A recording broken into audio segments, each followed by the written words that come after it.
We've titled this video, The Truth About L-Arginine, for a specific reason. As public awareness of the benefits of nitric oxide for improving cardiovascular health continue to grow, there is also a growing competition amongst nitric oxide supplement manufacturers. This competition has led to some misleading statements about the role L-arginine plays in the production of nitric oxide and your overall health and wellness. Here are 3 examples.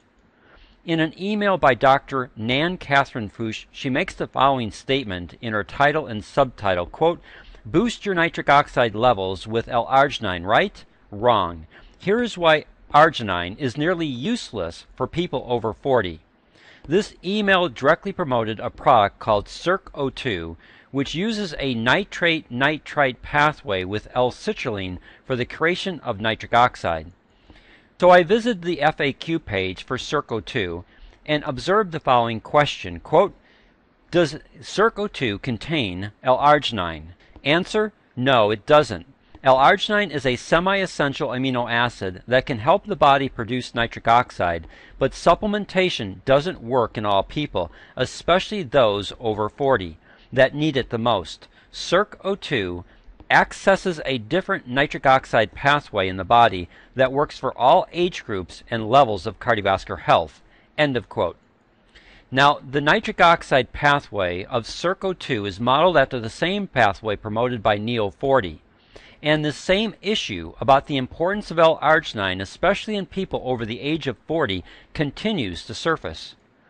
Here is a direct quote from Susie Cohan, who brands herself as America's pharmacist. Quote, "Many people associate L-arginine with nitric oxide, but in fact it is the L-arginine pathway that becomes dysfunctional with age.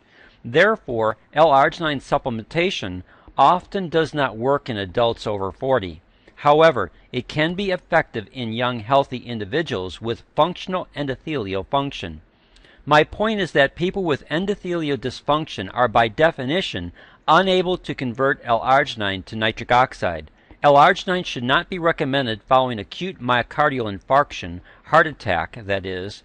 Furthermore, supplementing L-arginine to promote nitric oxide production in people with risk factors for heart disease such as smoking, obesity, high blood pressure, diabetes, high cholesterol, sedentary lifestyle, and history of heart disease does not normally work." End of quote.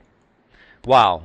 Given this information, you would think that L-arginine is dangerous and ineffective. Yet the 1998 Nobel Prize in Medicine was awarded to 3 American researchers who discovered how the endothelium, which is a tissue that lines all of our cardiovascular system, converts the semi-essential amino acid L-arginine into nitric oxide. One of these Nobel laureates is Dr. Louis J. Ignarro, who wrote a national bestseller entitled No More Heart Disease. It's still the best book in the market to help you understand the power of nitric oxide to improve circulation and the ability of the endothelium to produce it when properly nourished.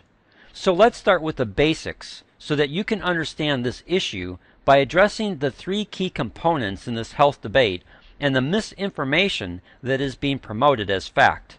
Endothelium, nitric oxide, L-arginine. Your endothelium is only 1 cell thick, and it lines all of your vascular system. The inside of your heart is lined by the endothelium. All your arteries and veins, arterioles and venules are lined by this 1 cell thick tissue. Your capillaries are just extensions of the endothelium. It's the largest secreting tissue in your body, and one of its functions is to convert L-arginine into nitric oxide through an enzymatic process. Before we look at the importance of L-arginine, let's first understand nitric oxide. Outside your body, it's considered a pollutant, but inside your body, nitric oxide acts as a signaling molecule. All this means is that it causes something else to occur. For example, in the bloodstream, nitric oxide has 3 specific properties. First, it causes the smooth muscle of the vascular wall to relax. This results in vasodilation, allowing for greater blood flow into a tissue or organ. This typically helps bring blood pressure back into a normal range. For those with high blood pressure, this can be a natural way to address this cardiovascular concern. Second, Nitric oxide helps to prevent blood platelet cells from sticking together, so it naturally prevents strokes and heart attacks.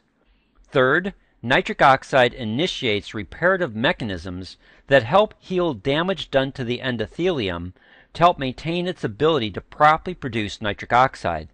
This reparative process also prevents plaque formations and calcification, which accounts for approximately 74% of all cardiovascular disease.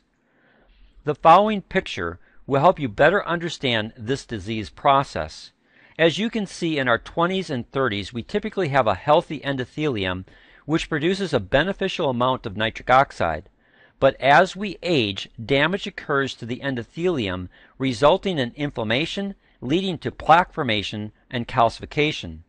High blood pressure, high sugar levels, LDL or bad cholesterol, and nicotine all directly damage the endothelium. As this picture shows, this damage has a detrimental effect on your vascular system, leading to significantly less nitric oxide production while increasing your risk for strokes and heart attacks, as well as other cardiovascular health concerns. Unless you're actively nourishing the endothelium to enhance its ability to properly produce nitric oxide, this damage will continue to occur. So the real question is, how can you best nourish the endothelium so that nitric oxide can initiate the reparative mechanisms needed to help maintain a healthy vascular system? This is where the semi-essential amino acid L-arginine comes in. L-arginine is now classified as a semi-essential amino acid. What this means is that your body can produce its own L-arginine, but not in high enough quantities to maintain optimal health. Thus, you need an outside source.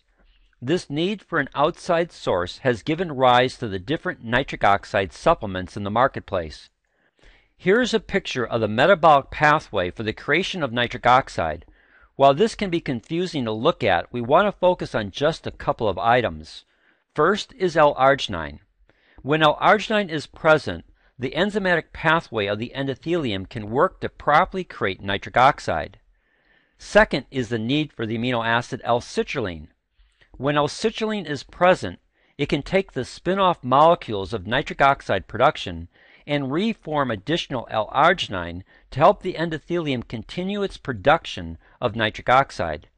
Thus, the combination of L-arginine and L-citrulline is the best method for long-term production of nitric oxide regardless of your age. It's not just L-arginine or just L-citrulline.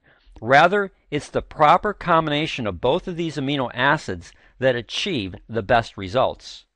As Nobel laureate Dr. Louis J. Ignarro notes in the introduction to his book No More Heart Disease, quote, "It is the synergy between the L-arginine in a large enough dose, the L-citrulline, and the key antioxidants that creates dramatic increases in your body's nitric oxide production. Without the proper combination of these nutrients, which so many other programs lack, you will receive little to no benefit from nitric oxide therapy," end of quote. Now let's go back to L-arginine because it plays a critical role in other metabolic pathways.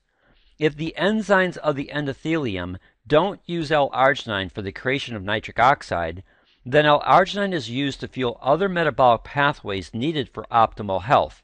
Let's start on the right and work our way to the left. The protein synthesis pathway. This is foundational to life. Without the ability to properly produce proteins from the building blocks called amino acids, most biological functions would stop. L-arginine plays a critical role in the formation of proteins. The nitric oxide citrulline pathway. We've already spent time looking at this pathway and we'll come back to it in a little bit. The creatine pathway. According to the Mayo Clinic, quote, approximately 95% of the body's total creatine content is located in skeletal muscles, end of quote. Creatine is important for enhanced muscle mass and strength, but it also plays a role in congestive heart failure.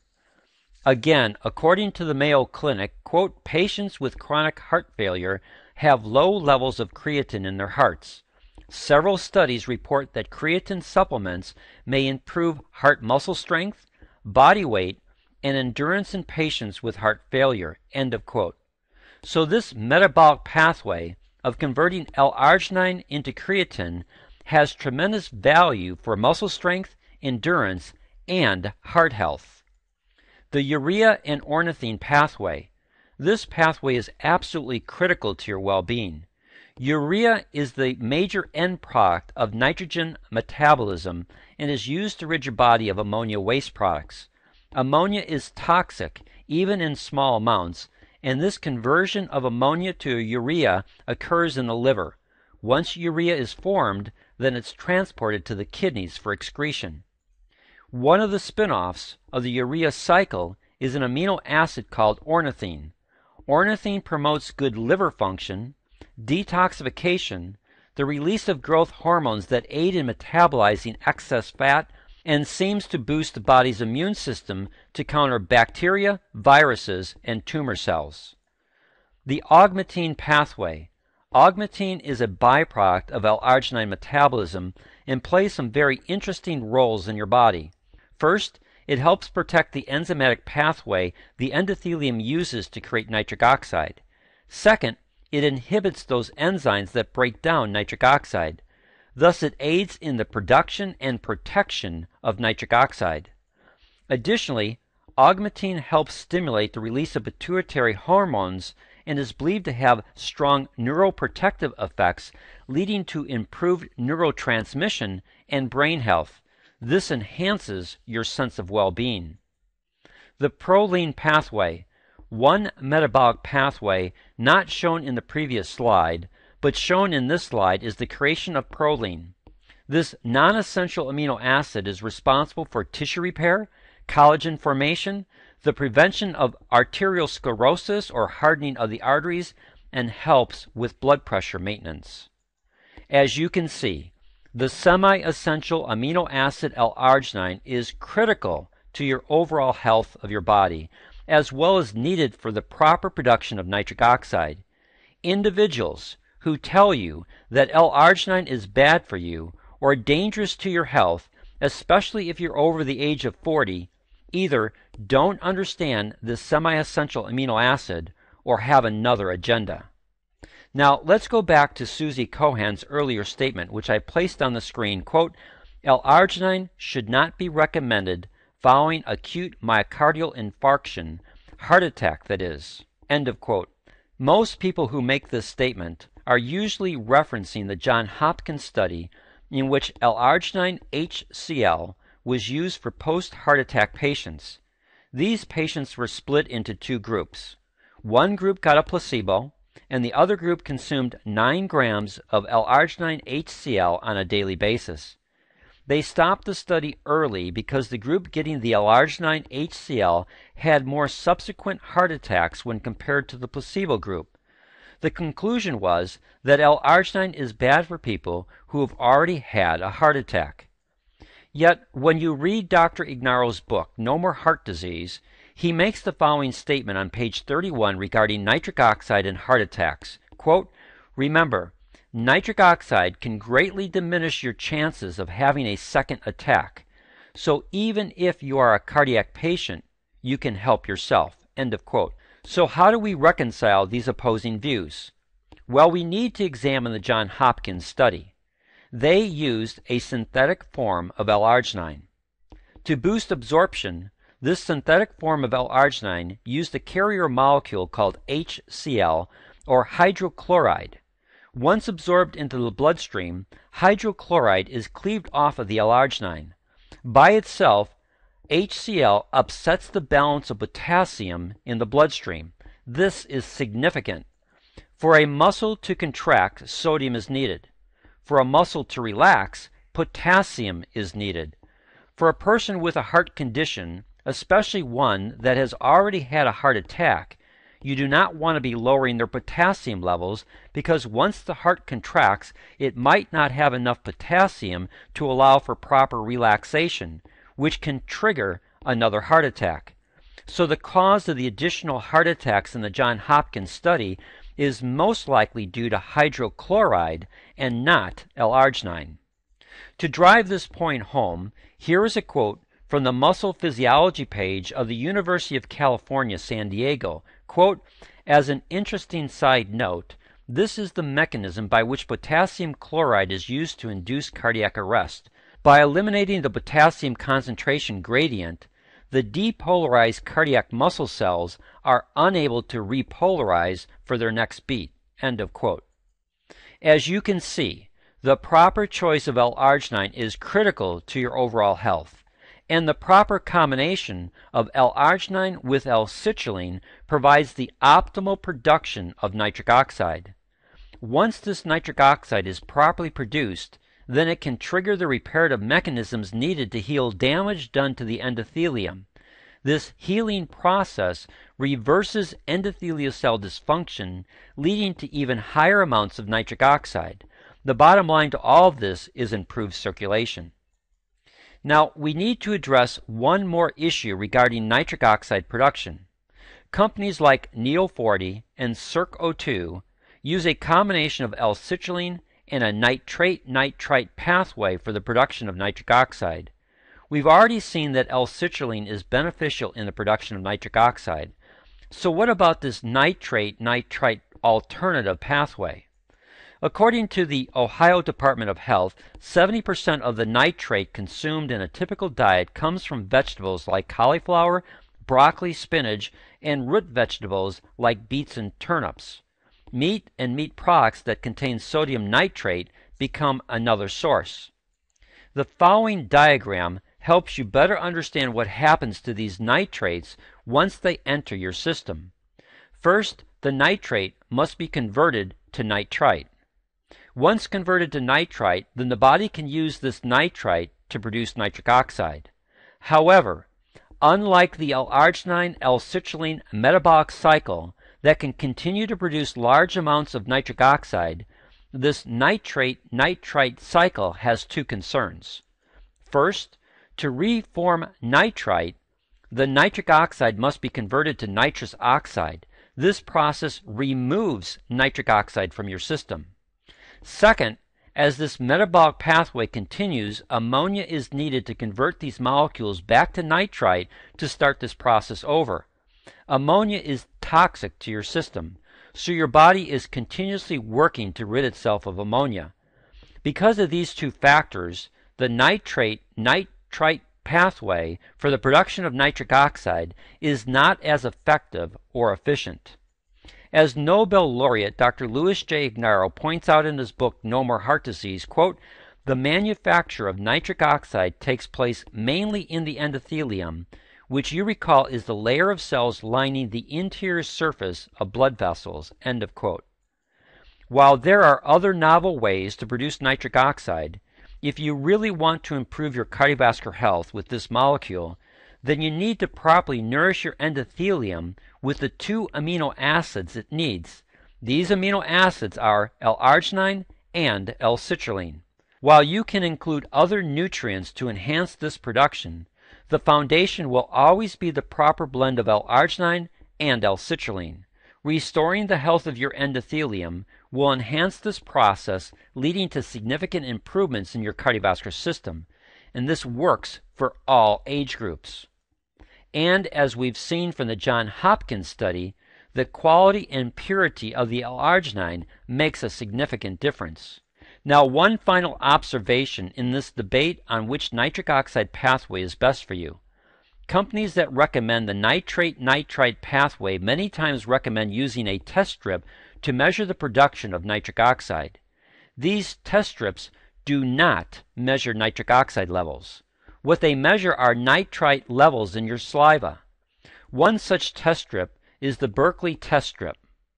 Here are two statements from their FAQ page. Quote, what does the nitric oxide test strip measure? Answer, nitric oxide test strips are based on the amount of a metabolite for nitric oxide. The metabolite, nitrite, is a well-accepted biomarker for nitric oxide and a relatively stable molecule that is both a source and byproduct of nitric oxide. Can my levels be inaccurate? Yes. Although it is fair to say that saliva nitrite levels provide a relatively predictable measurement of nitric oxide levels in our body, the readings can be falsely low or high in some instances, end of quote. Thus, these types of test strips are only measuring nitrite levels in your saliva. Can nitrites produce nitric oxide? Yes, we've already seen that the nitrate-nitrite pathway can produce nitric oxide, but these test strips are incorrectly used to determine nitric oxide levels. If you use a proper combination of L-arginine with L-citrulline to fuel the enzymatic pathway of the endothelium to produce therapeutic levels of nitric oxide, then this will not show up on these test strips because this pathway doesn't create nitrites in your body. These test strips are completely inaccurate for truly determining nitric oxide levels in your bloodstream. All they do is measure nitrite levels in your saliva, not nitric oxide levels in your bloodstream. We hope this information will be helpful to you as you make your decisions about which nitric oxide supplement you should choose. While there are several nitric oxide pathways, the best will always be the proper combination of L-arginine with L-citrulline. Then it becomes a decision about the quality and purity of the L-arginine and L-citrulline plus other ingredients, all designed to properly nourish the largest secreting tissue in your body, which is the endothelium. If you have any questions about the content of this material, then please directly contact me at 1-800-966-3012. Our goal is to help people understand the truth about L-arginine so that they can properly harness the benefits of nitric oxide production.